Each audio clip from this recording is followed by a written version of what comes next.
The Jake Asman Show will begin shortly. Thanks to all these great Patreon members who help support the show.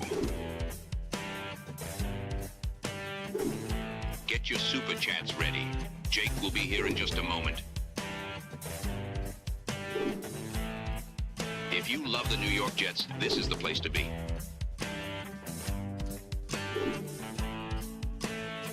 And now, the Jake Asman Show. Today we're talking about the New York Jets head coach, Aaron Glenn. He's taking over the play calling on defense, and SNY Jets analyst Connor Rogers raised a red flag surrounding Glenn's year 2 plan. We'll get into that and more with Robby Sabo, who joins us. It's the Jake Asman Show. Let's go, Knicks. Let's hit it and get it started. We sitting here, we excited as hell. Now it's time to get to work. Are you a happy guy? Oh my goodness, let's go! I haven't felt joy talking about the Jets in a long time. When they announced it, I went, yeah!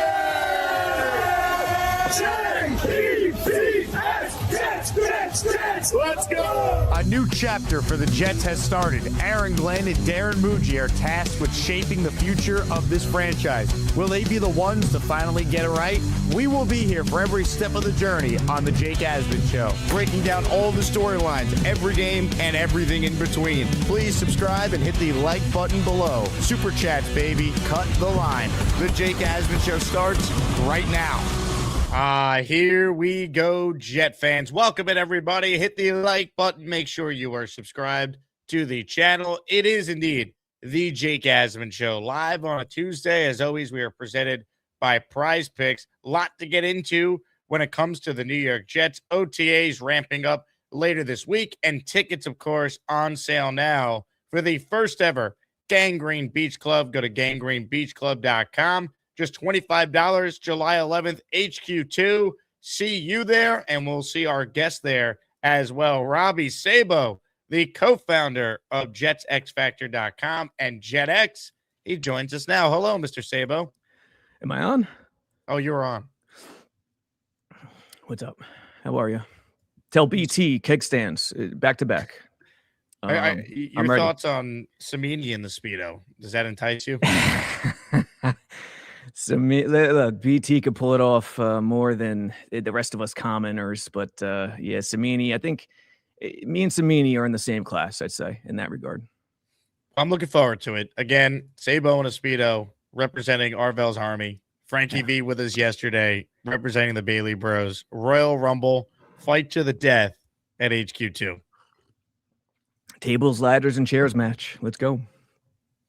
Ladies and gentlemen, a lot to talk about with the Jets, as I mentioned at the top. Want to play you something that I doubt you have heard, Robby. In fact, I don't doubt, I know you haven't heard. So I was listening to a recent episode of Badlands, and Connor Rogers, who I think does a great job on not just that podcast, but he's part of the Jets pre- and post-game show on SNY. He kind of said the quiet part out loud about Aaron Glenn taking over the Jet defense here in 2026. This was Connor talking about AG, and I want to play it and then get your thoughts, because I think it's a valid red flag, valid concern surrounding the Jets going into the year. I think they're set up better for Glenn to be able to handle the defensive play calling, especially Dunbar being on the staff also helps a little bit in certain ways. But the elephant in the room that nobody wants to ask is Aaron Glenn good at calling a defense? We really can't say that with our chest out. We can't. He's had moments. It's not, though, like, look at the guy that just won the Super Bowl. Everybody in the world knew what that dude was all about on defense, and Mike McDonald. Yep. And then it carried over. And I think it's a little bit of a red flag to me that when Glenn got this job, he was so adamant about not calling the defense, where a lot of the guys that have instant success lean on what got them there in the first place. Mike McDonald did it with his defense. Sean McVay's done it with his offense. I don't need to go through every coach in the NFL. Jesse Minter is going to do it with the Ravens this year because Jesse Minter is fucking awesome. Like, that was a little bit of, and I criticized that in the moment. I was like, this doesn't really make a ton of sense unless he's just feels like he needs to allocate so much attention to being the head coach. And he wasn't good at head coach things. That's the problem. If it was one of those scenarios where Glenn was really buttoned up with head coaching decisions last year. His defense just stunk. Now he needs to go handle that and head coaching. We think he could do it. He wasn't really that good at it, like you said. So can he do both? We don't know. So we've talked so much about, Glenn's taking over the defense. Defense will be better. Well, yeah, because Steve Wilkes was in over his head. The game passed him by, whatever you want to say. He was awful, and Glenn got rid of him. So, yeah, naturally the Jet defense will improve. But no one brings up the fact, and I'm glad Connor did because I've mentioned this several times, Glenn wasn't good as a head coach in year one. Now you're adding more responsibility to his plate here. I think it's a valid concern that just because Glenn might be better than Wilkes, it doesn't mean this is going to end up working out because, Frank Reich handles the offense. Glenn takes over the defense. It's not like Glenn was Rex Ryan as a defensive coordinator. He had one good year out of 4 in Detroit. So your thoughts on Connor's comments there, because I think a lot of what he said is very much a real concern of mine and many Jet fans. Oh, I mean, I think, almost verbatim, JetX has done stuff on Glenn's play calling in Detroit constantly. It's like, but we're in the other Jets season right now. we're in the hopeful season. So this seems fresh. I think he's right. I think he's right to question it. I think it's a great point. But we've talked about it a million different times. When you look at defensive play calling, offensive play calling, special teams, you can't look at it in a phone booth. You can never look at it in isolation. It's always dependent upon something else. It's married to something else. Look at Glenn's success in Detroit. It's not a coincidence that it got better in terms of correlating with the Lions' offense getting better. A great offense in today's league is the best thing for a defense. Seattle, same thing with McDonald and Kubiak. That's just the way it rolls. So overall, it's a great point. I agree with it, but it's saying it right now. It's fresh in our minds because it's the hopeful Jets season. It really is. I mean, it's just easy to say, the defense is better because Glenn's taken over, but it took him till year 4 to have a top 10 coordinated defense. We talked about it. I think the way we described it is it's a blessing, and I think it can be a blessing in disguise for Glenn because he'll be more hands-on. He'll be more immersed. But it is dependent truly on the head coach's vision, the strategy going into each week. And I'm writing something right now, actually, for JetX. I haven't heard this yet. One of the hidden hurdles within the Jets schedule is the fact that the NFC North, week 2, 3, 4, it becomes that much more difficult, not because of the teams, not because of how good the teams are, but because of the string, the 3 straight games. When you're watching film and you're putting together a game plan and putting together scheme and strategy, a lot of it's a guessing game. A lot of it is dependent upon the head coach's vision, that dictator's vision in terms of, okay, what are we going to do? How far are we going to bend the scale to chameleon-like versatility as opposed to who we are when we come out in this game? Why does it go against the Jets? Because within the division, teams within the division know each other so much more than teams outside of your division.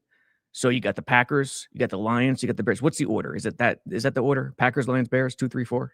Oh, my. So Packers, week 2. Guess what, week 3? I thought that was pretty good, but no reaction from you. Stone Cold Sabo there. Yeah, I'm on a mission today, baby.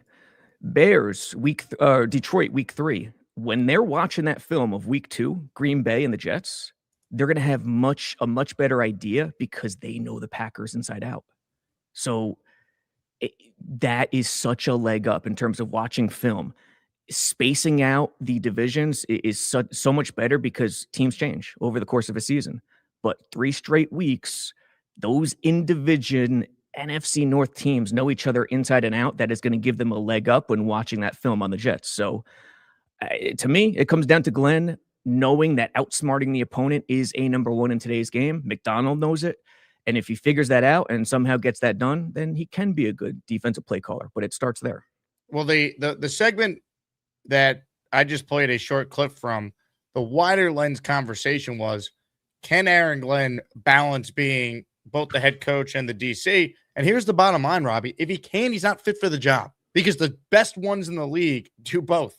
That's how this works. And the ones who don't, It's because they've identified a phenomenal younger offensive or defensive mind that can handle that respective side of the ball. And the example I'd use is Sean Payton, who decided to step down from being the Broncos play caller, and to not lose Davis Webb. He said Davis Webb will be our new OC, right? Like if you have that guy that you could delegate the responsibility to because they're young, upcoming, they're awesome at it, so on and so forth. Like the CEO, head coaches, few and far between in today's NFL. You need to be an expert on what got you the job and use that quote unquote superpower, to quote Glenn, to help you win games. And if Sean Payton is stepping down, who's a great OC, a great offensive mind, stepping down so Davis Webb can call plays, like that tells you all you need to know. Like Mike McDonald, look what he just did in Seattle, as they reference in the clip.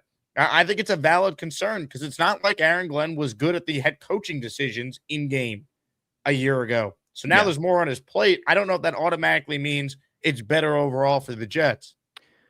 Yeah, completely true. I agree with Connor. I agree with what you just said. It comes down to that from the top decision making, from the top vision in terms of a week-to-week game plan. And, you referenced Sean Payton.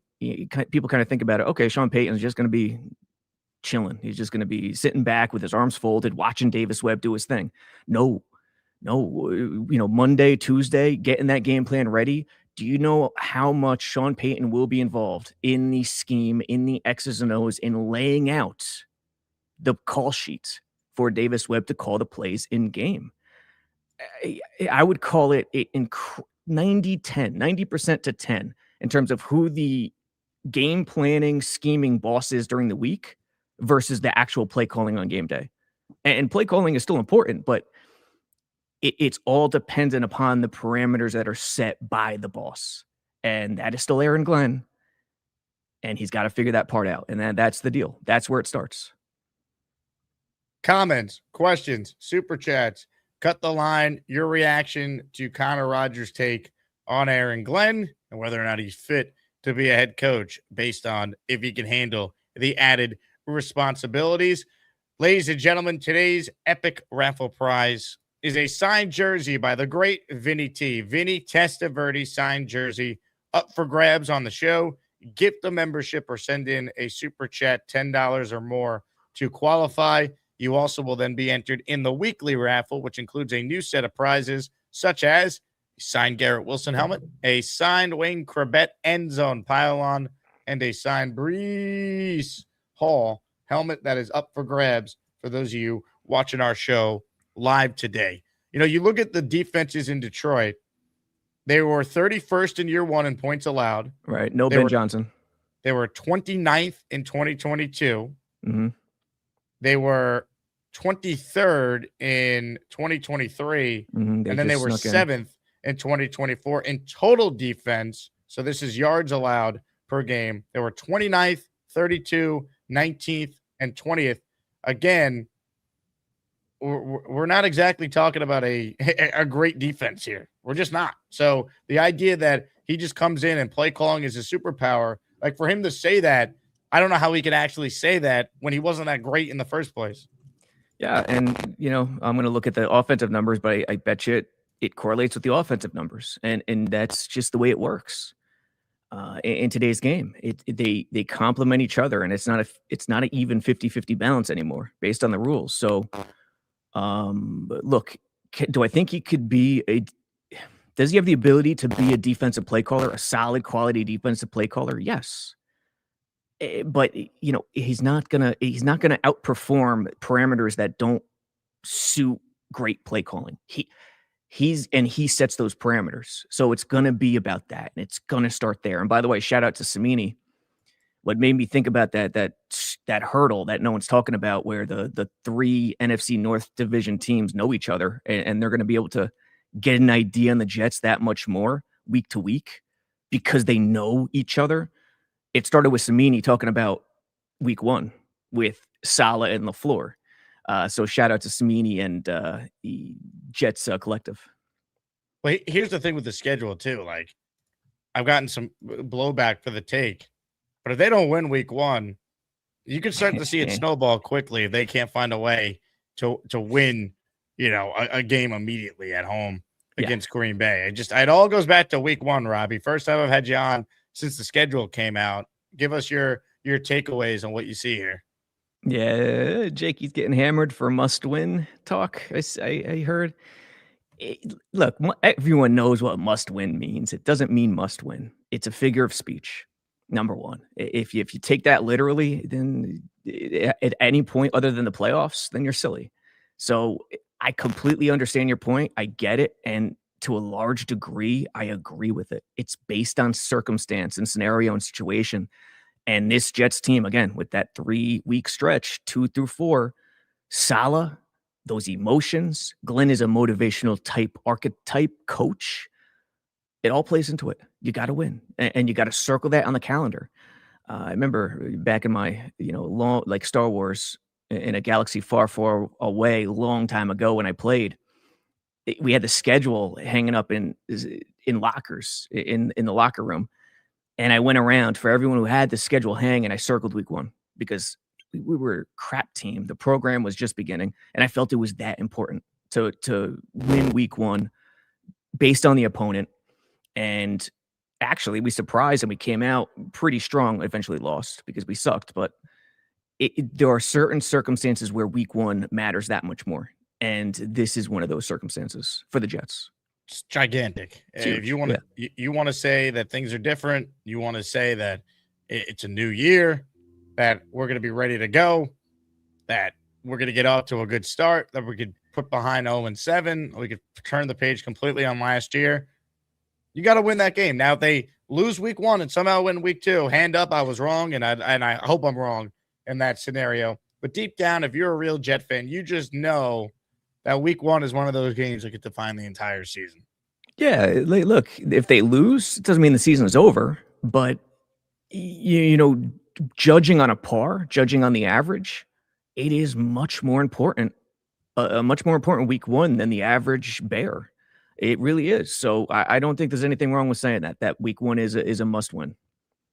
The first Asmaniac to enter the raffle today is the Great Black Gypsy. He gifted a channel membership. He's in for 1. Could always beat the narrative of same old Jets, but it's not. But I know this: they're not the same old Jets. Everyone wants things now. It's the instant coffee age, but at the same time, we're grinding. Here's what I do know: I know this is an instant coffee league. I know from the media to the fans, everybody expects this. When you just start, okay, we're going to the Super Bowl. But we've all played Legos before. We'll watch the tape. We've all played Legos. I love that. I want my head coach to have the attitude that it is instant coffee, that he can flip it. And that's where I don't understand those quotes from both guys. So it starts there for me. Like, I can flip it. I do have the power. I do have the brain power to switch it and flip it. And look around the league. Look at the amount of first-time coaches that come in and immediately have success, and then we're sold on like this year after year rebuild and this master plan. It's just not true. That's not how the game is played today. Yeah, and then people say quarterback's valuable. Of course, quarterback's valuable, but it's not valuable in terms of finishing 13-4 or 3-14. You could, as a head coach, your medal, you could prove it in terms of overperforming with your roster. And that just hasn't happened in a while, unfortunately. Unbelievable. Comments, questions, super chats, cut the line. The Austrian Jet fan, the second listener today to enter the raffle. Just leave a message. Just leave a message. Thank you. Here's my message. Aaron Glenn, please prove us wrong and be good at your job. Super chats, cut the line. Mike writes in, can't ignore the Lions' lack of talent and injury problems on defense. Don't believe in AG, but those numbers aren't all on him. Next year, Tomlin and QB1. Again, the last year in Detroit was impressive because of all the injuries. The other years were not that good. So when the head coach comes out at the combine and says this, Play call is my superpower, really. it just kind of feels like it's empty words, like what his entire first year as the Jet coach ended up being. Yes. And, does everyone understand the value of calling a defense when you have the best offense in the league as opposed to middle of the pack or bottom third? Like, do we really truly understand what a different world that is. You can't even begin to describe it. It's such a different world. So still like, a lot of injuries. So it was impressive, but I mean, Detroit finished, I think either, what was it, 2 or 3 or 1? They were in the top 3, I think, in total offense that year. And that's a major deal. Time of possession, efficiency on offense. It helps the entire team, including. And remember how it ended in Detroit. Again, it's one game. I'm not saying this is the end all be all, but they allowed a rookie quarterback to come into their building and shred them for 40-something points when they were the 1 seed in the playoffs that year. Yeah, I remember watching that game. It was one of those, the DC was battling himself. Do we stay in man? Do we try to find something that works? And he really stayed in man, I think, stubbornly to a fault. He's not the only one. The offense underperformed too. The entire team underperformed. But yeah, it was a rough one. It was definitely a rough one. I remember it was really tight. They were trying to get after Jaden Daniels, but Jaden Daniels with his legs, with the quick efficiency, was just torching him. And it was crisp. It was just quick and short and quick and short. And they couldn't contain him in the pocket. And when you can't do that, I don't care what coverage you're playing, you're going to get torched. Torched, they most certainly were. Hit the like button. Robby Sabo is with us here. Comments, questions, super chats. They cut the line. Shout out to everyone who's tuned in. Veteran Jet fan with a good comment here. Being a good coordinator is having great strategy skills and getting all your players to know their jobs and to have deep knowledge of their opponent's tendencies. We got to hope, based on how the schedule is set up, and I know teams change, and it's been, now this will be the second season away from the NFC North since Glenn left the Lions, but you got to hope that, some of what Glenn learned and experienced coaching in that division, coaching with Ben Johnson, that there's some sort of advantage that the Jets can maybe tap into when they play the NFC North 3 straight weeks from week 2 to week 4. Great point. I wasn't even thinking about that. So what I was just saying before, it could be argued that it's offset by Glenn's knowledge of Ben Johnson and the floor. Yeah, we could only hope. And that string of familiarity with those teams, it won't start week 2. It's really week 3 and week 4, because the Bears and the Lions will get to see the previous 2 games, as opposed to 7 weeks later when the team could have drastically changed. So it's really fascinating to me from that standpoint, especially because I think the narrative surrounding Glenn and the Jets is a scheme one, is a strategy one. I know a lot of people want to believe it's talent and roster. I'm not saying the 84 Niners in terms of talent, but I really think it starts with outsmarting and going the efficient route and having a grasp of modern football. So we'll see. But, the wild card, looking up positively, Frank Reich. What can Frank Reich do to bleed what he knows offensively and what he knows about today's game into the equation? That is a major wild card that could turn out to be a positive. Seth Ryan, too. We got to hope that the offensive coaching, I want to say it's great, but it's so much better. And then Geno could tap into him being much more of the player we saw in Seattle when he was protected than what we saw last year. Because, again, you brought up how Glenn's good year with the Lions, his final year, coordinates with the Lions having the best offense in the league. Well, if the Jets offense is a lot better than most think, that's going to help the Jet defense. So the same thing could be true from a Jet lens as well. Yeah, and rushing game. And it will be a major help, upgrading from Fields to Geno. He can complete the short, efficient stuff, and it will go a long way. Now, what's in Glenn's mind? Is it the same mindset this time last year, where we're a bully team, we're a rushing team, we want to outmuscle you, we want to maul you, no matter the situation, no matter what, and who we are on defense is who we are. We saw it week 2 when they came out and pretty much played single high press or a little bit soft coverage on the outside and didn't do much against Josh Allen and the Bills, and they torched him. Will that be the same mindset, or will there be more finagling? That's going to be crucial, I think, for this season. In terms of the opening game, from a strategy standpoint, Saleh, first game with his team. Dable, first game coordinating the offense with his new team. Is it advantage Jets because Glenn was here last year, even though he wasn't calling the plays? Or is it basically a clean slate for both because of the fact Glenn was here, but he wasn't the play caller. How do you view the coaching matchup, so to speak, in week one? Because we're going to have so much time between now and week one in Nashville to dissect this game. I think it's a near clean slate. If anyone has the advantage, it's a little on Tennessee's side, only because of the players that came over. But I think it's a clean slate. And, right now there's a long way to go. But right now, if I'm the Jets, my entire game plan is built around short passing efficiency, especially against Salah. Get the misdirections in there, counters, traps, screens. Get that screen game just crisp, just perfect. Because Salah's going to be flying. He's going to have his guys flying, attack, react, hit those gaps, fly downhill, and you want to make them pay. And it's got to be on the first series. Don't come out running the ball like you just stubbornly. You want to establish the run, but don't do it to a fault. Do what hurts Salah's mind the most, and then you could establish the run afterwards. What are your thoughts on the fact the Jets got 0 primetime games?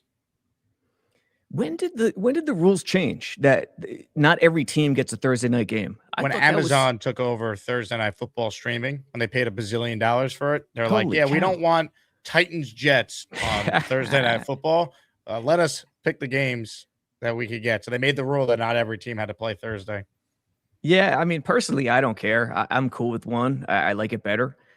It's do the Jets deserve primetime games? No. It's New York. So do the Jets deserve to be a franchise? Well, kind of grandfathered in. It's New York, so I'm sure that the NFL doesn't want that. They want them in prime time at least a couple times a year. Usually you'd see them throw Woody and the Jets a bone. Here's a primetime game on Thursday night, standalone game. They're not there. Okay, so be it. I think more so for me is the 3 straight NFC North games. It's a gauntlet. It's a problem. And that's we're 0-4 and Glenn's fired if we lose to Cleveland 0-5 schedule. That's why week one is so important, because then you could talk yourself into, Robbie, can we just win one of our next 3 and be 2-2 before we face Cleveland? Then we're 3-2. Say we lose to New England. Okay, 3-3, but then Dolphins and Raiders. All of a sudden we're 5-3 before we get to we're having a season then. We could be fake good, like what I've been talking about. Salah was fake good in his second year. They were 6-3. The Jets could be 5-3 in my best case dream scenario here. Yeah, now in 2022, I think it was a similar situation, AFC North, right? Where they played them 3 straight. Yep. Yeah. No, 4 straight. They actually played the entire division. It was the entire division? Yeah. So, look, what I'm saying, it's not like it's not a death sentence. Of course, it can be overcome, but it's a factor. It's something that raises the stakes, and they'll either sink or swim with that. I don't understand, though. Like, why would you ever face 3 divisional opponents in consecutive weeks? I don't remember this happening in the past, and it's happened to the Jets now twice in 4 years, which those types of unique things about the schedule seem much more disrespectful as opposed to no primetime games. I'll put it that way. John says, again, this year, closing on the road in Buffalo, why not the Bills or Pats, especially close in our building for once? They always seem to close out home. It's BS. They closed out at home 2 years ago against the Dolphins, John. I think you're just looking for things to be mad about. I'd rather play the Bills late in the year in Buffalo, because at that point, like, that game probably won't matter all that much for the Jets, and it'll be easier just to lose to the Bills and not have it emotionally affect me. That's kind of how I look at it. I don't think the Jets are going to be in a win your in scenario like they were in 2015 when they were in Buffalo. So I'm okay. Although if the tank is on, it's a opportunity for the Jets to win if the Bills are resting guys. That's the other wild card. Well, it's funny. We said that this year, and they didn't even show up. No chance. So I don't know if it matters. No chance. I agree. More so, I'm trying to just stir up trouble today. But yeah, I don't know. Listen, it's the year where they have the 9 away games, so I'm not worried about finishing on the road. Comments, questions, super chats, cut the line for those tuning in late. Great prize today. Signed Vinny Testaverde jersey for those of you who are in it to win it. Get the membership or send in a super chat that qualifies. Make sure you like the video and you are subscribed to the channel. And, of course, I want to shout out the Patreon crew. Get on the Patreon. We're announcing details about our events in Nashville in the coming days. You'll find out about it on Patreon/Discord when you sign up. Patreon.com/Jake Asman Show. Get in that Discord. Huge shout out to our Patreon members, Colin Wolford, Robin Boy Wonder, Scott Piazza, Edward Morales, Dan Greenblood, R. Delgado, Joseph M., and Brandon Batts for being our most recent Patreon subscribers. Dylan writes, and I need Gino to have the Matt Ryan versus Salah's Jets performance, nickel and dime all day, and take what the defense gives you. Yeah, that game in London, I think Dylan's referring to in 2021. Yeah. That was so frustrating. Yeah. Salah, let those boys fly downhill and do everything you can. Break out some draws, some old school lead draw at an I formation, like Emmett and Jimmy Johnson and the boys. That would be interesting if Reich, harken back to the 90s days. Yeah, anything misdirection, anything that could get them flying downhill. But if I'm Reich, short efficiency, short passing, and the efficient passing game is what I'm really honing in on this summer. And it lines up with getting that going against Salah week 1, and then you're off to the races. And they're off. Dylan writes in, we know Salah and Dable are good at scheming their sides of the ball. Week 1 is a thermometer, right? Yeah, thermometer game for the coaching staff before you face the NFC North mini gauntlet.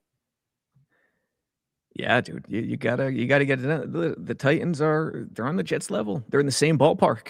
So if you can't beat that's my whole point. If you can't beat the Titans, who are you beating this year? Why are we expecting things to be different? Yeah, let's cut the crap. The entire reason for people just not agreeing with that in general is the pulse and feel of the organization as a whole. Like, you get into trouble when you start talking about 2027. You start talking about a draft an entire year ahead of a season to be played. So that's where it starts, and that's where we get into such messes. Listen, I don't know. I don't know what to tell you. When you finish the year so bad with JV players and such, I understand it, but guess what? It's going to set up some sticky conversations in the offseason and in the incoming year. So it is what it is. Super chats will cut the line. This one is not a super chat, but it's a good comment here from veteran Jet fan that I highlighted here. Your thoughts on this? Reich, very good at game management and structure. You won't get all those stupid 12-man penalties and indecision the Jets offense had last year under Engstrand. I do agree that Frank Reich's a professional at the bare minimum. Yeah. I love the Reich hiring, and love is probably a too strong of a word, but it's and I liked Engstrand, but you got to have experience at this point. And I think I view Reich to Glenn in a similar way that I do DeMario with Sherwood. Get that experienced guy next to him on the other side of the ball. He could really help out in a major way. And I view Reich as an integral part of the week-to-week game planning and strategy. And I think Glenn will be graciously accepting that help for sure. Common Country in the raffle for one. Have a good day. Thank you very much. Common Country, his membership went to listener Jay Sanchez, in relation to Mark. Common Country, thank you for your support. Question from Dylan for you, Robbie. He goes, what do you think about getting Minnesota late? They are an X Factor team who could be really good or really bad. So the Jets take on Kevin O'Connell, Darren Muji's roommate from college, late in the year. The Jets taking on the Vikings is week 17 of the season, home against Minnesota. Yeah, and the other thing we haven't discussed is 3 of the first 4 on the road, which is another, tough one to overcome. Yeah, I mean, listen, preferably I'd rather have division foes spaced out. I'd rather have teams familiar with each other spaced out. Now, it could work in your favor if you get off to a hot start and you have that brain power, but that's a big question. But Minnesota week 17, it is what it is. I mean, I can't even think about week 17 now. There's so much. The weird thing is there's 2 regular season games in the new year. Usually there's just one, and that is a wild thing to me, honestly. Well, the Super Bowl this year is on Valentine's Day. I don't know if you know that. Did not know that. And pretty soon, eventually, and I shouldn't say pretty soon, eventually they'll get their wish with the President's Day weekend extravaganza. My brother writes in, I lost my membership. If you gift my brother a channel membership, it's double the amount of entries for whatever you gifted. How do you think about membership? It expired after a month. Oh, man. So if you gift my brother and you put in a 5 spot, he's one of the people that gets it. It's actually 10. How about that? Give me the best big brother award. No, I don't know if you don't know if you get the best award, you're in the running though. PBM checks in. Knicks in 5. What a time to be alive. LFG Knicks. Hey, go New York, go New York, go. Go New York, go New York, go. Robbie, how we feeling? I'll be at the Garden tonight. Game 1 of the Eastern Conference Finals. I certainly hope it goes a lot better than the last time I was in the building for a Game 1 of a Knicks Eastern Conference Finals game.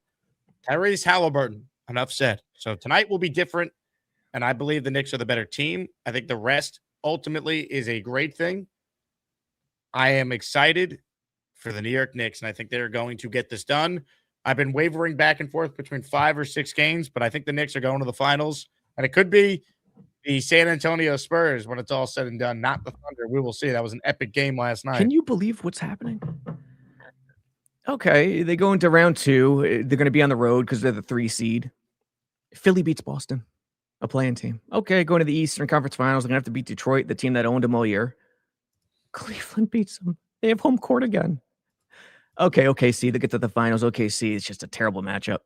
San Antonio wins game 1. This is outrageous, Jake. Something strange is happening, and I can't go along with it because I feel like the world's going to come to an end. It's too good to be true. I can't. I feel uncomfortable talking about it. I got to be honest. It's crazy. But here's the thing. I know there's been some talk in terms of, well, you know, how the Knicks had too much time off. At the end of the day, you take the rest every step of the way. I had Stephon Marbury on the radio with me on Friday, and he goes, these guys aren't even close to being 100% healthy this late in the year. You take as much rest as you possibly can. And then I looked into it. Teams coming off a 4-game sweep are 19-4 all time in playoff series against teams coming off a 7-game series with 6 straight series wins. So the Knicks being rested is a huge advantage. Cleveland just went the distance. They went the distance in both their first 2 series of the playoffs. They played 4 more games in the postseason so far than the Knicks have. I think the fact that OG is going to be fully healthy is everything.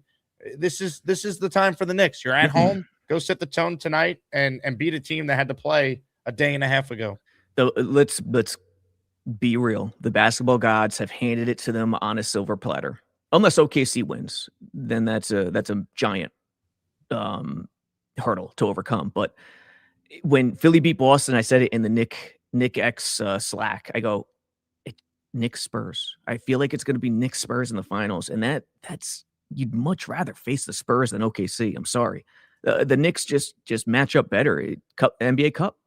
Well, they beat the Spurs 2 out of the 3 times in the regular season, for what it's worth. It just feels like this season was written beforehand. It's lining up perfectly that way. I mean, I know Detroit wasn't the same team. Cade's collapsed, lung. They're not shooting. Not nearly the same team, but still, you would take Cleveland over Detroit every single time, right? I think I would. I think the Knicks I don't think it's close. would beat both the teams they would have played, but I want the home court advantage. That's it. I don't trust the Cavs, and I think the way the Knicks are playing right now, defensively, they have the answers to what Cleveland does. I think the bigs for the Knicks can beat up on what Cleveland does inside, and I don't trust James Harden over a 7-game series here. And I think defensively, Mikal Bridges is perfect to go up against Donovan Mitchell. You have Hart, you have OG, who I think you could use everywhere as a chess piece. You could put him on Jared Allen in certain situations as well, which I think they'll do. I think the Knicks are better, man. It'd be a massive disappointment if they don't get to the finals. If not now, then when with this team? They're way better, and it sets up a series in terms of whoever shoots better is going to win, period. Detroit would have been a different type of series. But, dude, the Knicks were 22-19 on the road this year. And the East just keeps giving them home court advantage. Again, dude, it's freaky. It's making me go nuts and really scared for my life. I got to be honest. It's going down, baby. It's going down. Knicks, Cavs, the Magic.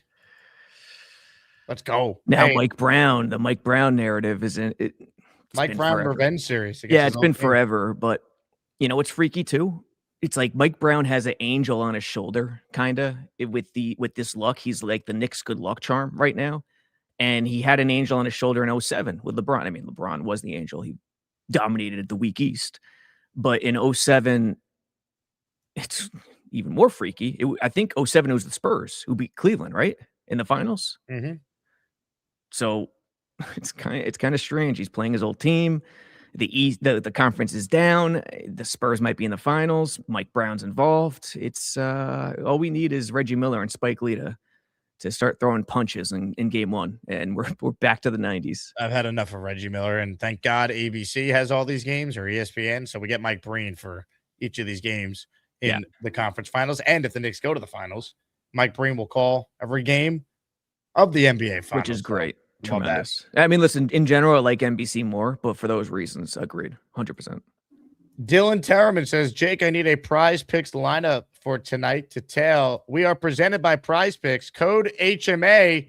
Here's a Knicks Cavs themed PrizePick lineup that I put together. Karl Anthony Towns, more than 4.5 assists. He's shattered that in each of his last 5 games since the Knicks have made a real switch to having the offense run through Towns as more of a point center. Kudos to Mike Brown. Absolutely. Josh Hart, more than 1 made 3-pointer. It's set at a half. I think he has at least 1. And then Donovan Mitchell, he will attempt at least 21 field goals. So I'm going more on 20.5. This is $10 for $37.50. One of the many PrizePick lineups you can make for yourself. Download the app and use the code HMA. If you put $5 in, you'll get $50 available on lineups. Use my link that is in the description. And again, use that code HMA. Let's go, Nick. Hey, go New York, go New York, go! Go New York, go New York, go!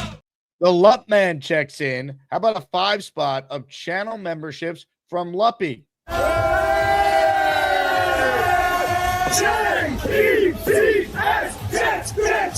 Let's go! Tommy L667, John Jet Fan B77R5, Trice964, and Javier Castillo, all receiving a channel membership. They wrote me off. I ain't right back, though. Oh, yeah. We love that. it. That is an epic quote. You got to admit. I know it's Gino, but that's epic.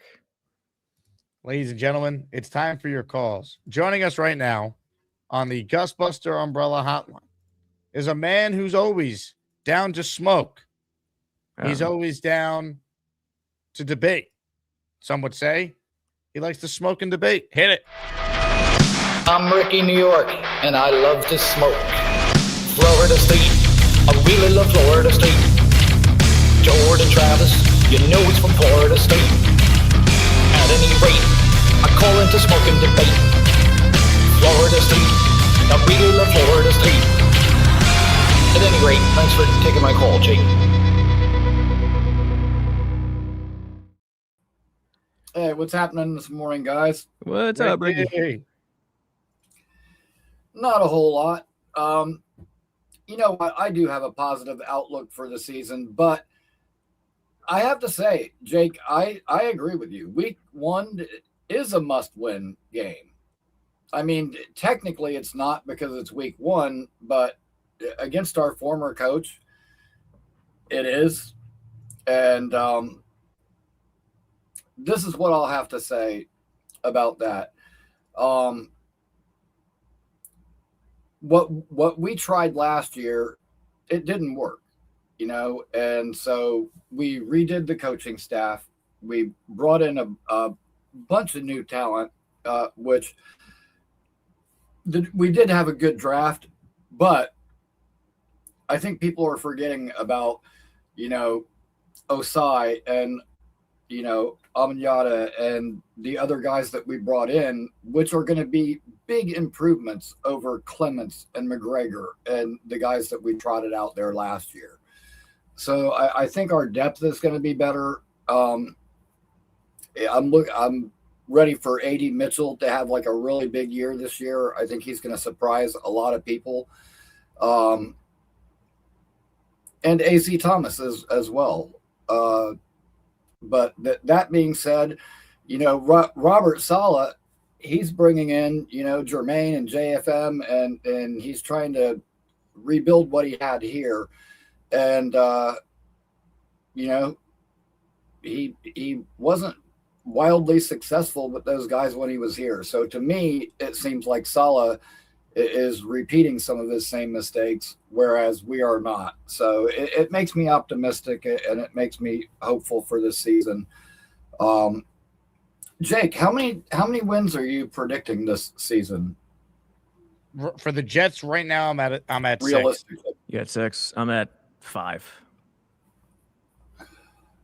Okay, because I did mine the other day, and I went game by game, and I had been saying 7 all along, but then when I actually sat down and went through the schedule, I actually came up with 8.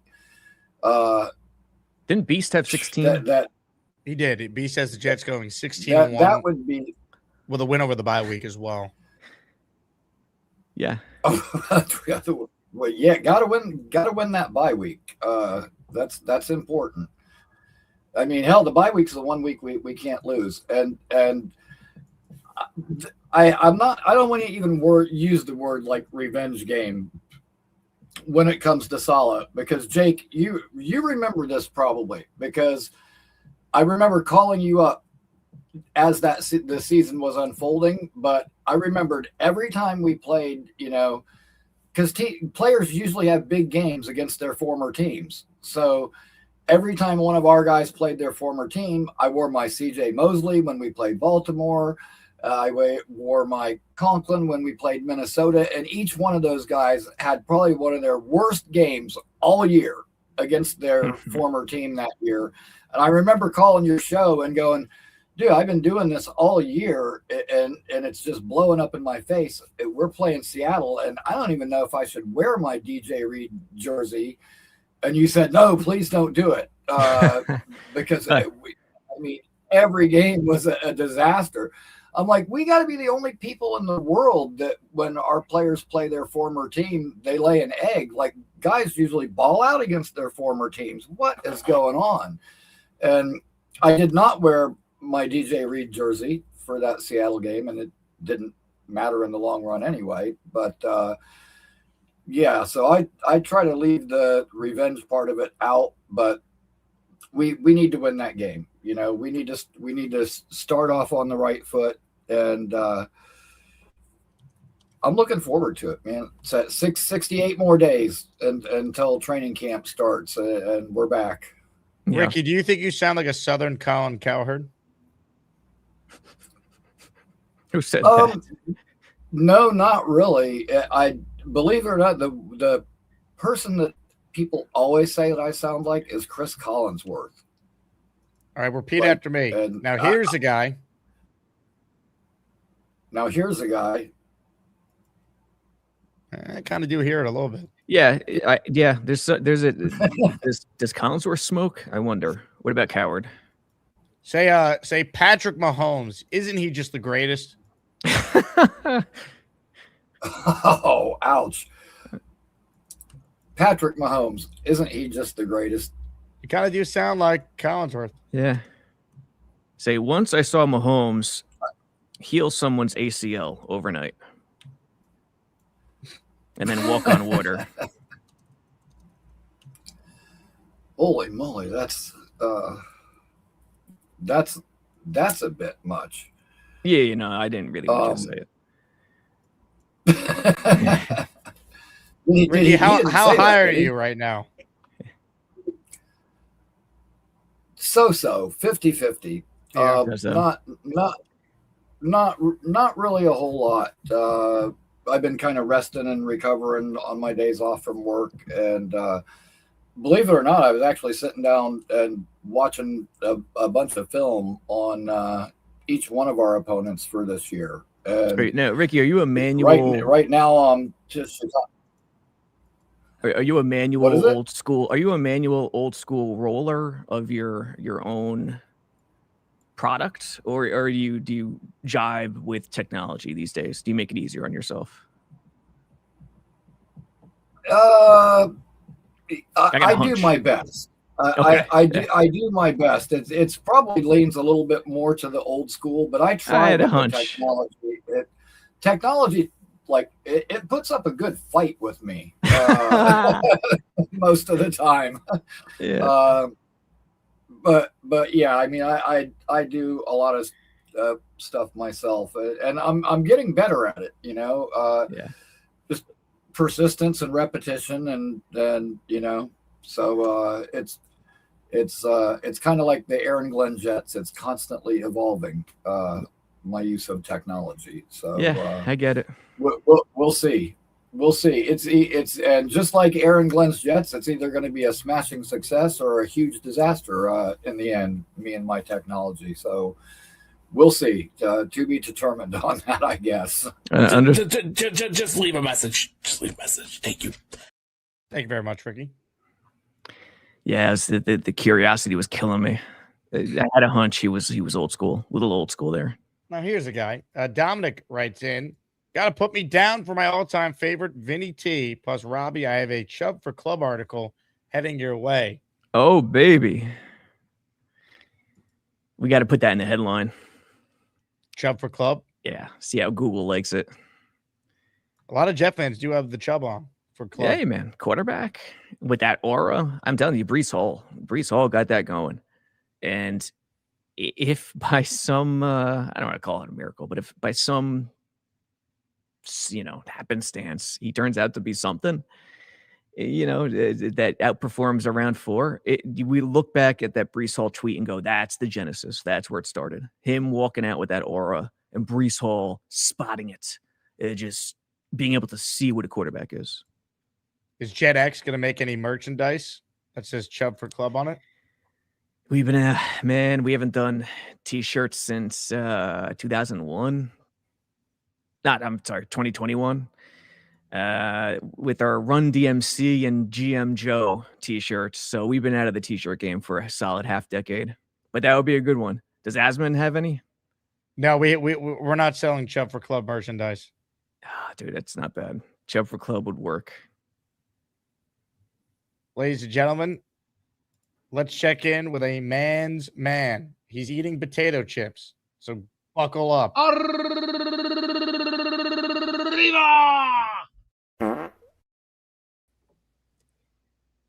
Beast, who's me and you, who's our 2 Survivor team partners? Early 90s only.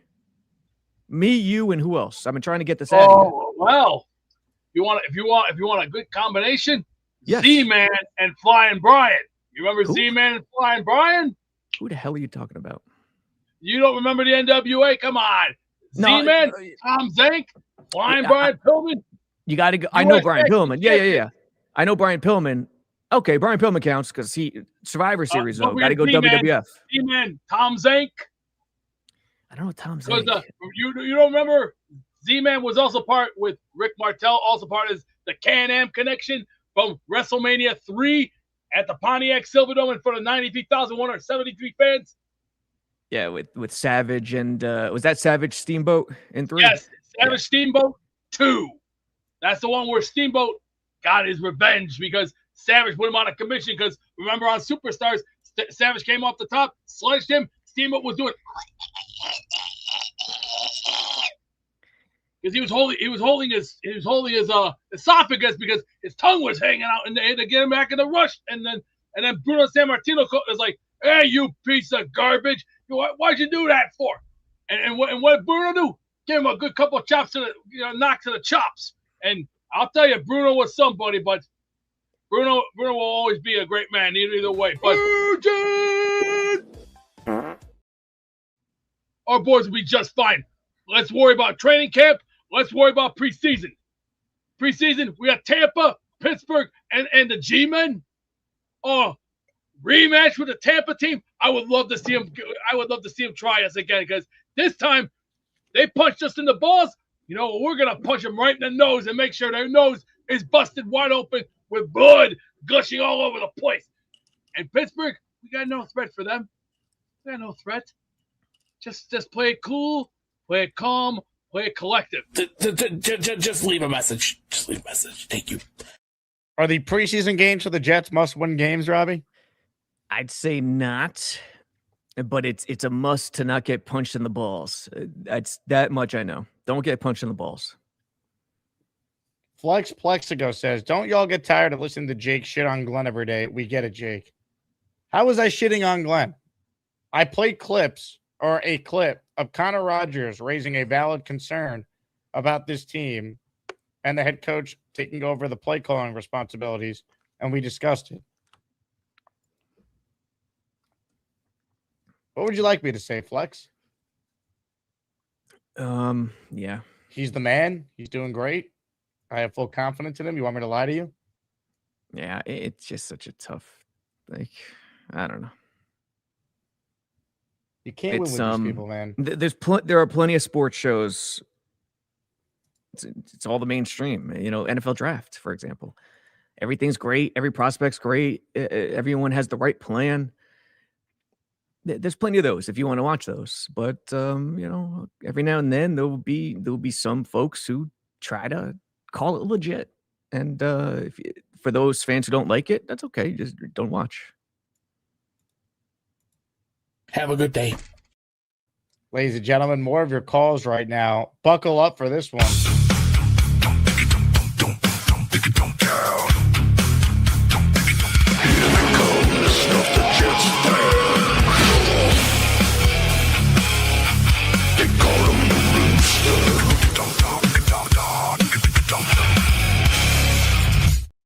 Boy, I love that entry. God, do I love it. Now I'm thinking the Red Rooster beast. You remember the Red Rooster in WWF? Sure. Yep. First take, we got the Knicks tonight. Ugh. You got to listen, to expect to have that same level for those 7 games is kind of maybe a little bit unrealistic. Yeah, probably. We played at a level that the NBA has never seen. And my worry is OG. Because if you remember OG, he's the one guy who does not play great when he's not 100%.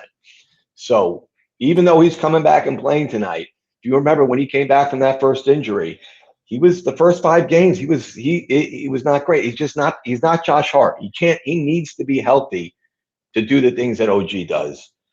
That's and the layoff. Does this layoff, and the last concern before. And again, and I still think we're going to take him.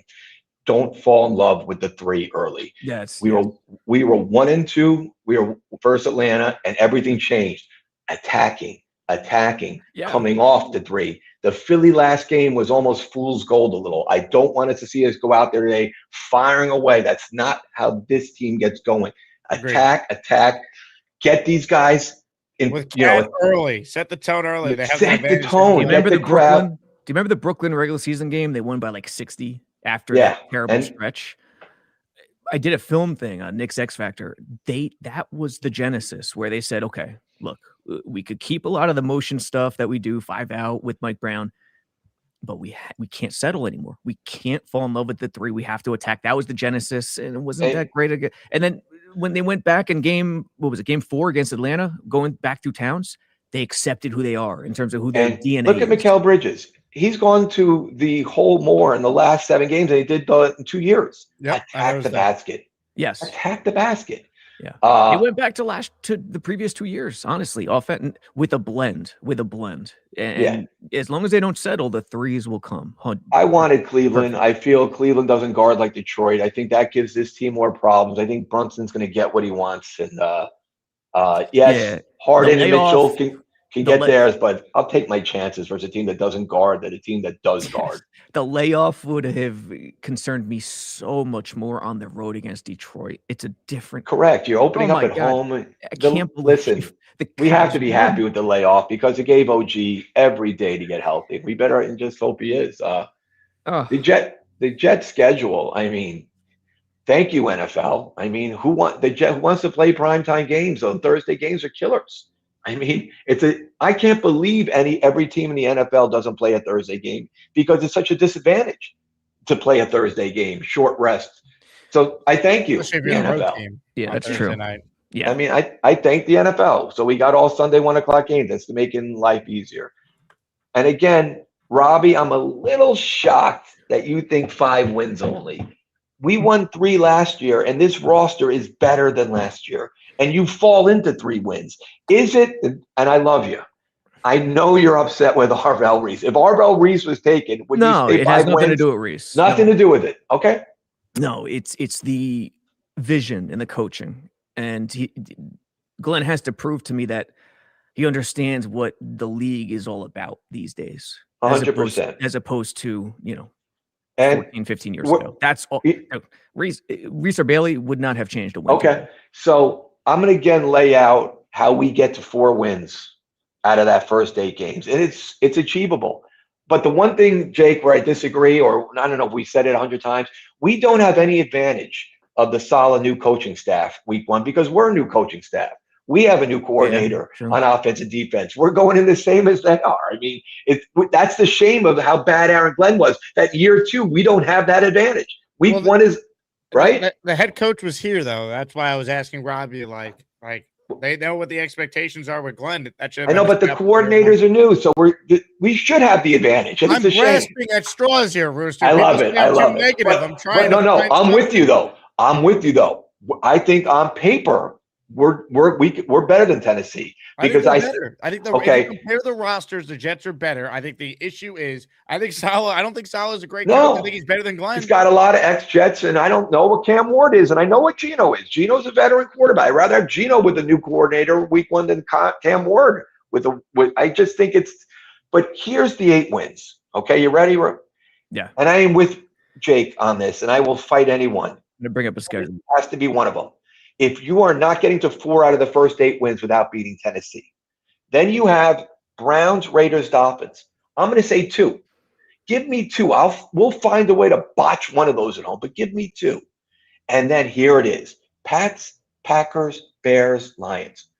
1 in the first half of the season, where a better team that's not the worst team in football finds their way into maybe a Detroit team that keeps going down, maybe a Packer team that doesn't have Micah, maybe a New England team that doesn't have the soft schedule. The Bears, it's hard for me to argue. It's going to, they 1, 2, my math, Syracuse grad, my son just grabbed, I'll do it. 1, 2, 3, 4 wins. At 4-4, we got a season. And then anything could happen. If they can't get to 4-4, we're looking for a new coach. I am telling you, he has to find a way to win games next year with this roster. I'm not saying 10 wins down. You have to win football games. And if you can't win football games, there's no more excuses. Let's go, Rooster. Fire me up. Now I'm going to give you a bet before I leave. Yes, the Rooster bet of the day, folks. You're red hot. I gave you the Schlittler. I typed in the small chat the Sabres when they won. That was a road series. This is an easy one. We're going to take an even money game. We're going to take Nick's money line because I'm not playing the spread. And I'm going to take Jalen Brunson to get 25 tonight because everything else, I don't know what these other guys are going to do tonight. I'm not sure how healthy OG is. Everyone thinks with Cat, it's going to be the easy path. They're going to try to take away Cat's backdoors. But I know Jalen Brunson against those guys. Don't tell me Wade. He's not getting his 25 tonight. Nick's money line, -105 with Brunson over 25. Robbie, be good. Jake, go Jets. The Rooster, he's out. Ladies and gentlemen, the Rooster. The Rooster song be something like this. Down, down, here come the Rooster. Yeah. Down, here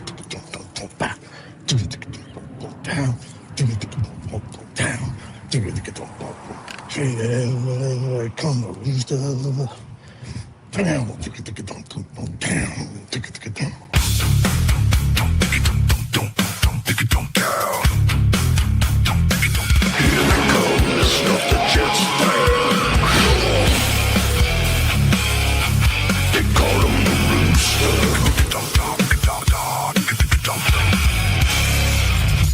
It's one of my favorite new intros we've ever done. It's so good. Alice in Chains. It's just it. Yeah. Does it remind you of Stern's open? Is that what Stern uses in his intro? Alice in Chains? No, he used. I think it was a Rob Zombie. I think Rob Zombie did something specifically for him in the on-demand days. But that's perfect. The Alice in Chains, yeah. It's Gator, can I get a drop of just you just go I've had that in my head. Yeah. For a week already since we dropped that one. I don't know what Gator did. He definitely changed it up in a big way. I think Gator, confirm my suspicion. Use the lyrics, but you changed up everything else pretty much. Gator, let us know. Ricky NY says NFL would give the New York Jets a Week 18 bye if they could. I mean, that's a brutal one too. The bye. We would take multiple bye 13? weeks. When we get to like sim the season mode, I would take just a simming a game like in Madden. Yeah, dude, at this point, come on, guys, just get it. We know it's going to get to 18 regular season games and 2 bye weeks. Just get there already. The suspense is killing me. When was the last time the NFL had 2 bye weeks? I want to think early 90s. There was a season or 2. It feels weird, but yeah, week 13 is rough for the bye week. Gator goes White Zombie on the Private Parts soundtrack.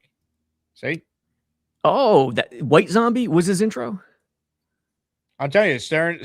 When you listen to the intro of Howard Stern, that's what that Rooster intro reminds me of. Interesting. Yeah, they definitely whatever song Stern uses in his opening for sure.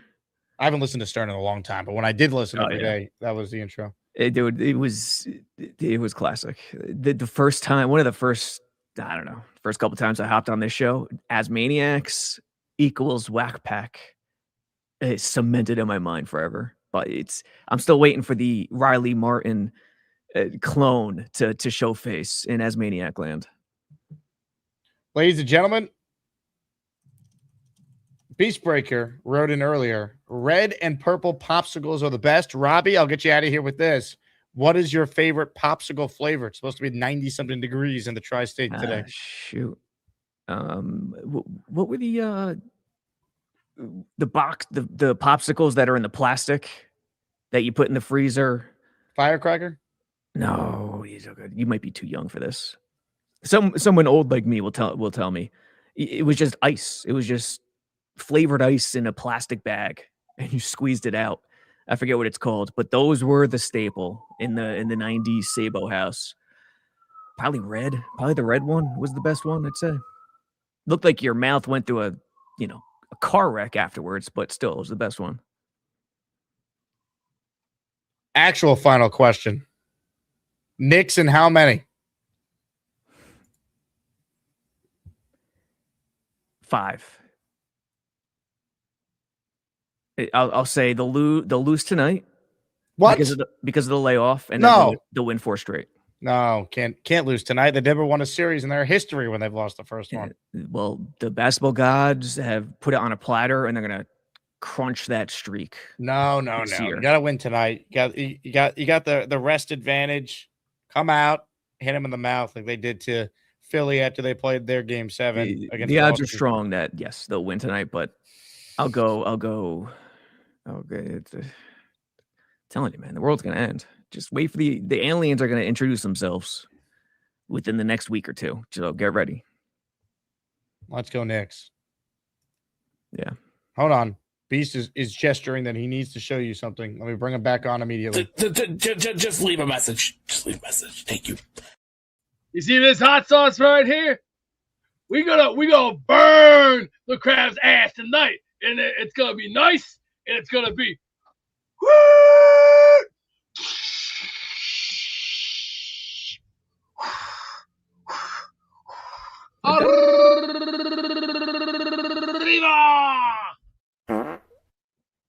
Did he do with that hot sauce what it looked like he did? Shove it where the sun don't shine.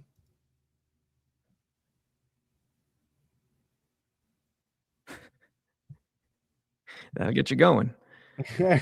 Last one from Jet Nation. This is Frankie V's cousin, so you know where he stands in the Reese Bailey debate. Yeah. What are the chances Bailey is better than Reese? You want your thoughts? What do you mean better? Who's the better pro when it's all said and done?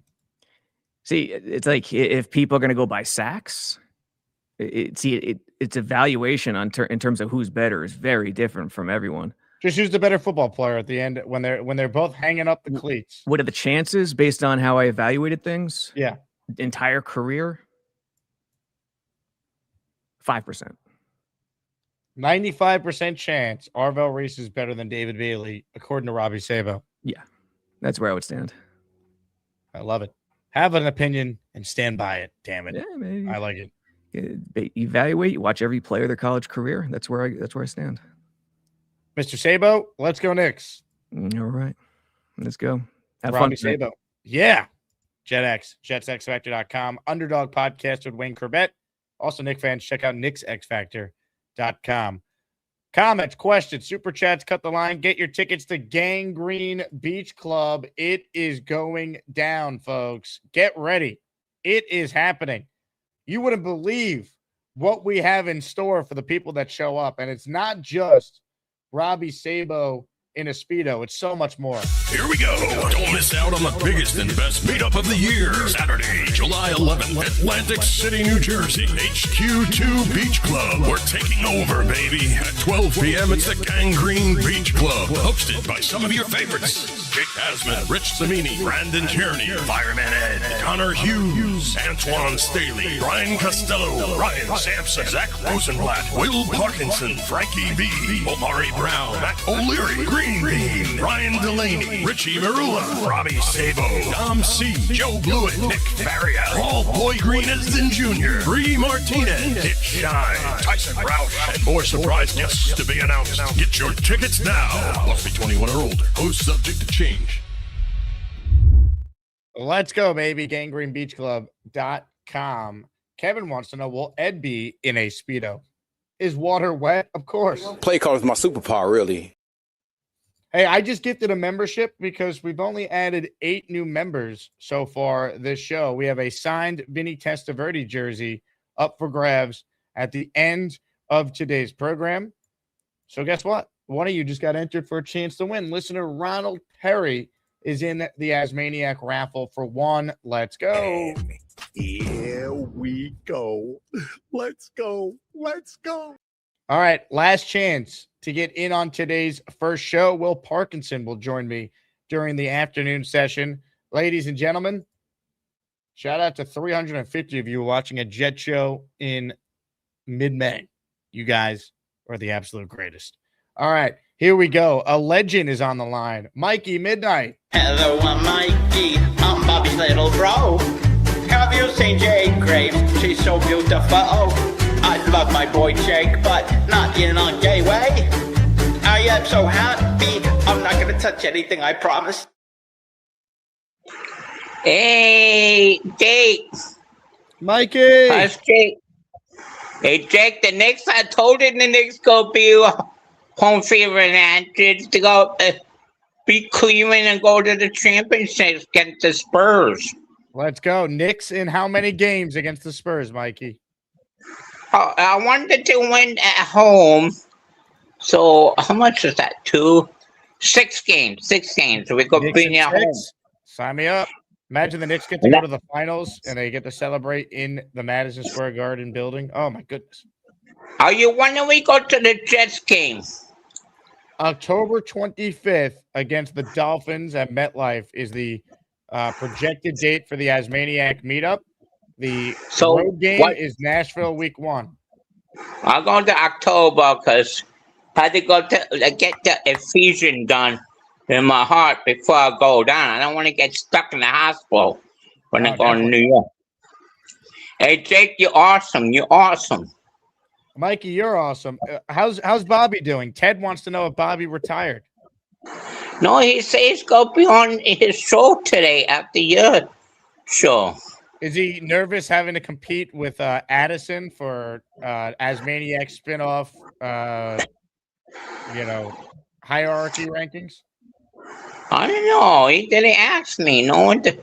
Ali has his own show, but I'm just kidding. They're both great programs.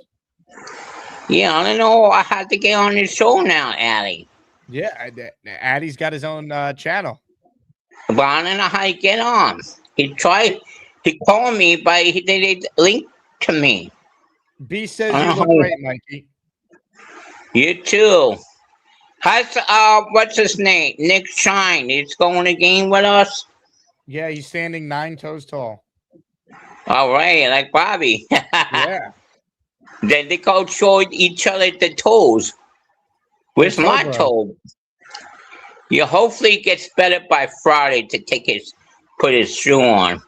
I got a new car. You did tell you? You have a new car? Yeah, Toyota Camry. Because remember I had in the car accident?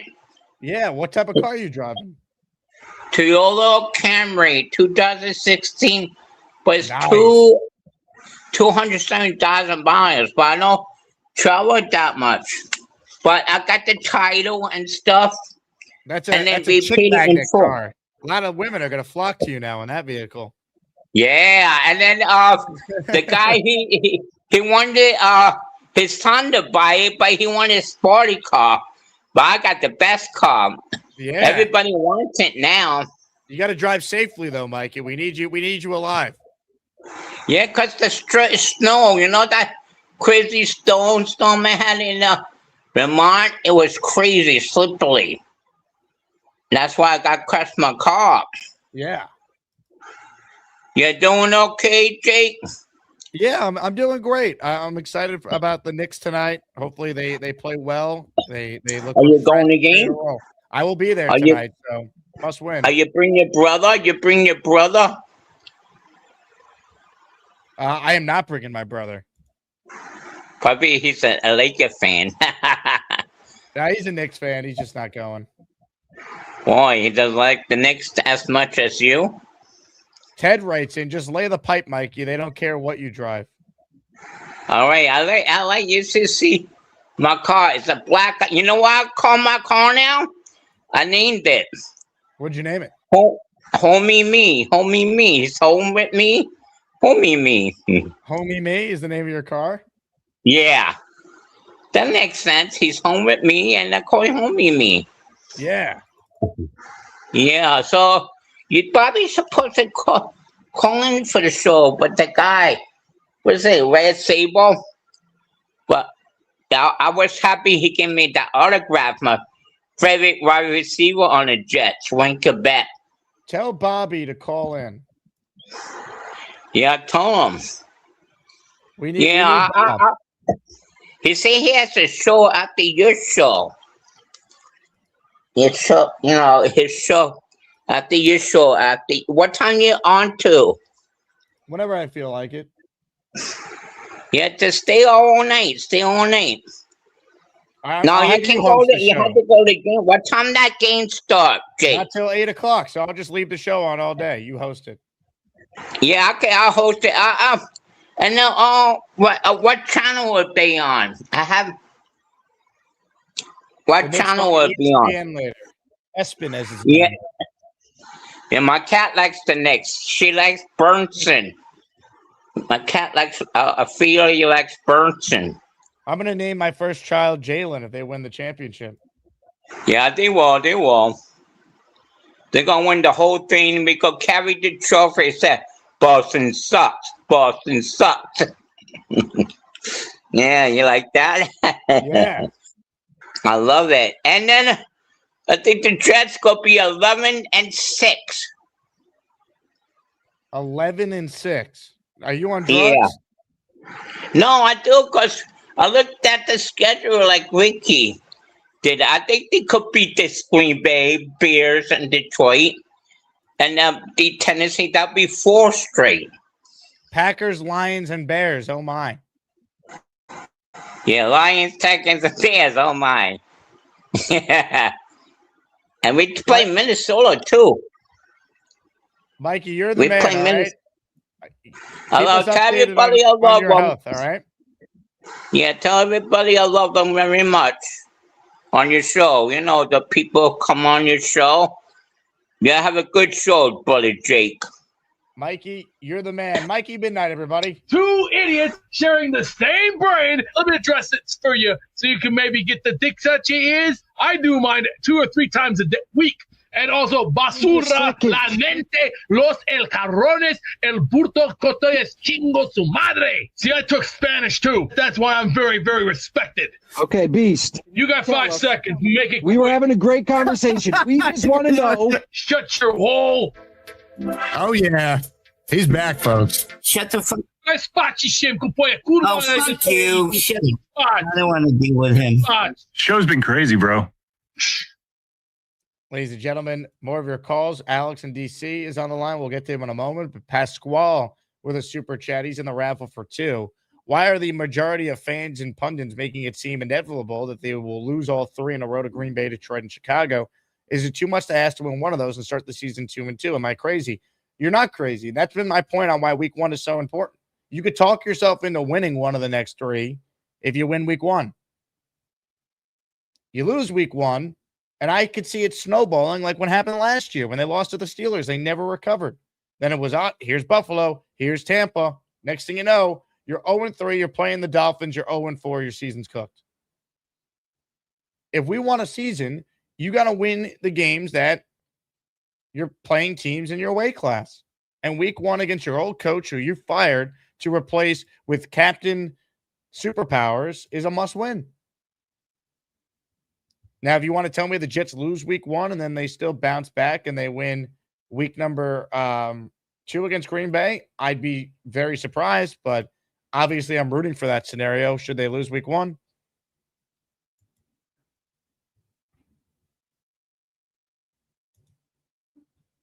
But it's a huge game, man. And yeah, those 3 teams aren't, world beaters. It's not like, they have no chance, but it's not going to be easy to win.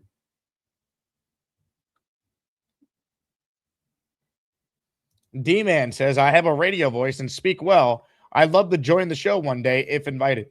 You are invited, D-Man. Have you seen some of the callers we put on this program? You are certainly invited. Woo, woo, woo. Woo, woo, woo, woo, woo. Beast, your thoughts on D-Man becoming a regular? Well, let's just see what happens. He's got to play your cards right, like a game of poker. I noticed. You went from bartender to Joe Torre. What are you thinking of doing next? Modeling for a magazine? Actually, you don't look that bad for magazine. Last chance, last call to get in on the show. Alex in DC is next. What's up, Alex? Can you hear me? Oh, I hear you. I just lost. Give me a second. What the fuck? Alex, we heard you. Let's try Alex again. Alex? Okay. Hello? Can you hear me? Can you hear me? I got no volume. Good job. Alex? Let me bring on my tech guy. Happened? Stay right there. Have a good day. Restart your StreamYard. Go to the offside, turn it off, restart it, give it about 10 seconds, and then do it again. Restart. Restart everything. We can't hear you. I can't hear you, amigo. Restart. Can you hear me? I ain't talking to you. Restart. I can't. Good job. Amigo, I can't hear you. We can't hear you. Can't hear you. Restart. Restart. Restart your phone. Restart your phone, please. Do it now. Thank you. Hello, I can hear now. I'm sorry about that. There you go. Now that's much better. Much better. How are you doing in DC? How's the weather up there? How's the weather? Uh-oh. Time. Beautiful here. It's beautiful. I hear it's gonna be. Whoa. You're freezing up pretty bad there, bro. Well. Can you hear me, Alex? We're losing you. Can you hear me? Excellent. Shit. Alex? Jake, you there? I'm here. Can you hear me? Yeah. What? Is the audio going out or something? Yes. Can you hear me? Beast, fix his audio. I can't hear him. You gotta restart, bro. Dude, go to your thing. Reset the thing. Reset. Do it on your phone. Do this. Reset your phone. and then come back in, and then we'll talk to you from there. Just try it like that. Reset your phone. Reset. Hit the power button. Reset. I got no audio. Where's an explosion, Ken? Where I can go explosion? Restart your phone. You sit when you pee. Now go to another caller.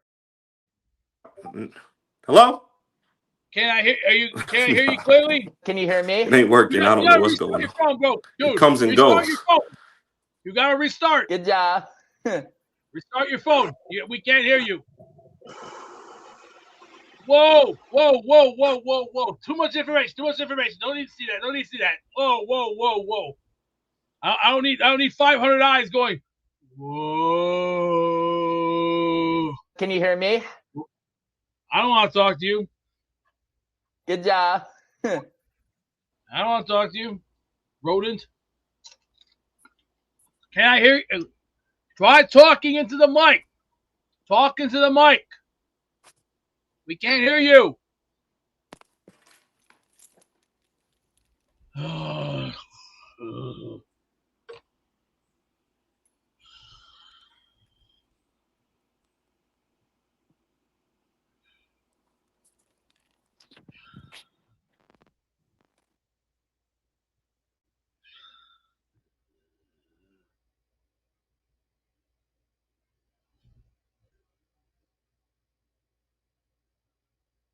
Good job. Can we get another caller, please? Can you hear me? I don't want to talk to you.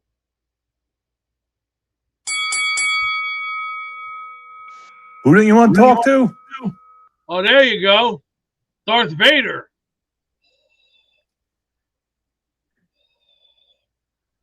Darth Vader. What are you talking about? Don't ask. My brain is on fried eggs right now. What, you trying to be Casper? Casper the Friendly Beast? You want me to be Casper the Friendly Chicano? You're going, wee! Casper the Friendly Beast, that's what it is. Oh, dear God.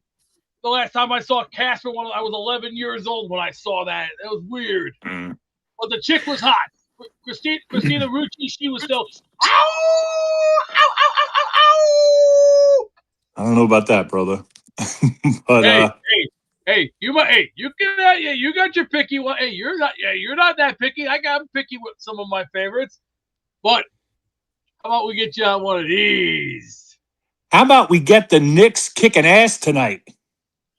With a little of this. And With a little bit of that, yeah. How about we get Jalen Brunson? How about we get Jalen Brunson tearing it up tonight? How about that? How about we get James Harden? How about we get James Harden choking in the playoffs again? How about that? Exactly. How about Cat? How about Cat shooting threes and taking out not only Jared Allen, but Mobley? Say go New York, go New York, go! Go New York, go New York, go! How about that? Can't touch. Yo, let's see a spin move.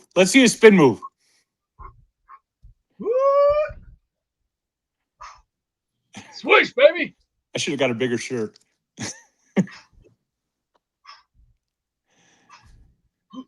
There we go. Yo, can you let's see a crossover. What do you mean? Yeah, let's see the crossover. There you go. Can't touch. Woo! Now let me see you take a charge on the bed. Oh, boy, I had the ball. You know the Knicks play good defense. Let's see a charge on the bed. Oh, you mean the drive of, oh boy. You mean, there we go. Fly, baby, fly. That's right. Fly, Knicks, fly, man. Let's kick some ass tonight. Let's see if you can fly Peter Pan. Fly Peter Pan? What the fuck's that mean, bro? Oh, Jesus, with the backstrokes again. It's not swimming, Michael Phelps. It's the fucking Knicks. I'm Peter Pan. Peter Pan didn't do the backstroke, man. Yes, he did in the movie when he was flying. He was like, Oh, Jesus. hey, you're not hey, the only one that's Captain Hook. The only one that's Captain Hook. I'm going. Name of the game. That's the name of the game. Go Knicks tonight, baby. Let's go, Knicks. Darth, fella. Yeah, I guess Darth fella. What the hell's going on? I got him doing backstrokes and shit. I don't know what's happening, but that tells me it's time to end the show. So, hell yeah, man. ladies Great and gentlemen, we'll be great back show. this afternoon. Let's go, Knicks. Hit Let's it. go, Knicks. All right, we'll be back. Will Parkinson, 4 p.m. today. We'll do more on the Knicks in the afternoon. I'm going to game 1 tonight, so I'm pumped. I can't wait. Great show.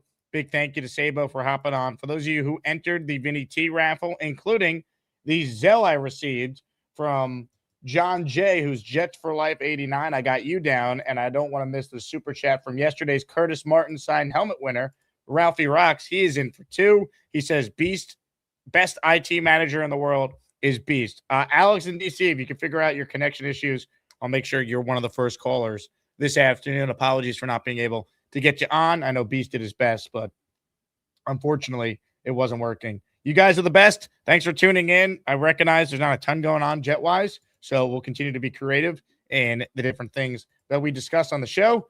Thanks for being here. You guys make it possible to do this year-round, so I truly appreciate that. JETS, Jets. I'm going to leave you with a little blast from the past. We go back down through the archives to a moment in time that many to this day still discuss. JETS, Jets. Let's go, Knicks. And I just saw a big fella's tweet. So I'm 5'11", 180 pounds, and I wear a large.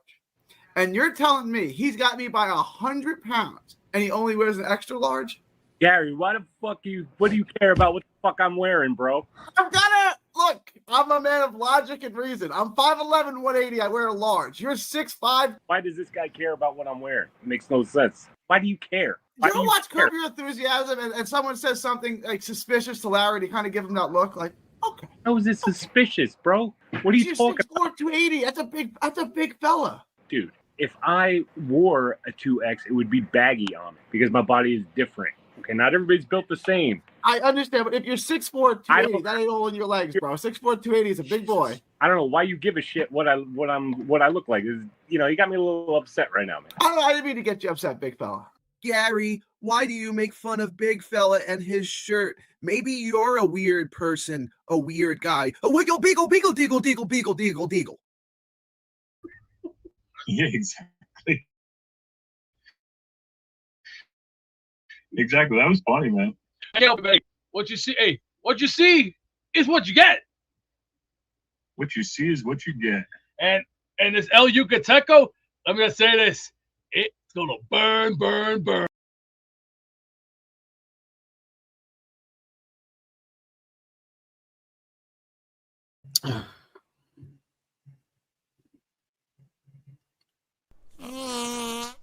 Excuse me.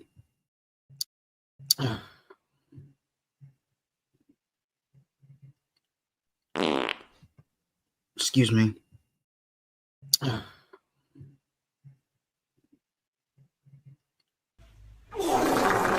Excuse me. Women. Alan's wife.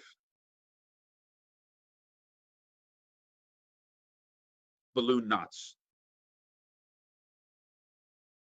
Get in the hole! Hey, here's the deal. Just got no chance unless you click on that like button. And you got to make sure you subscribe to the Jake Asman Show. You don't, you can get the fuck out. Now let's go, Asmaniacs. We're built for this shit.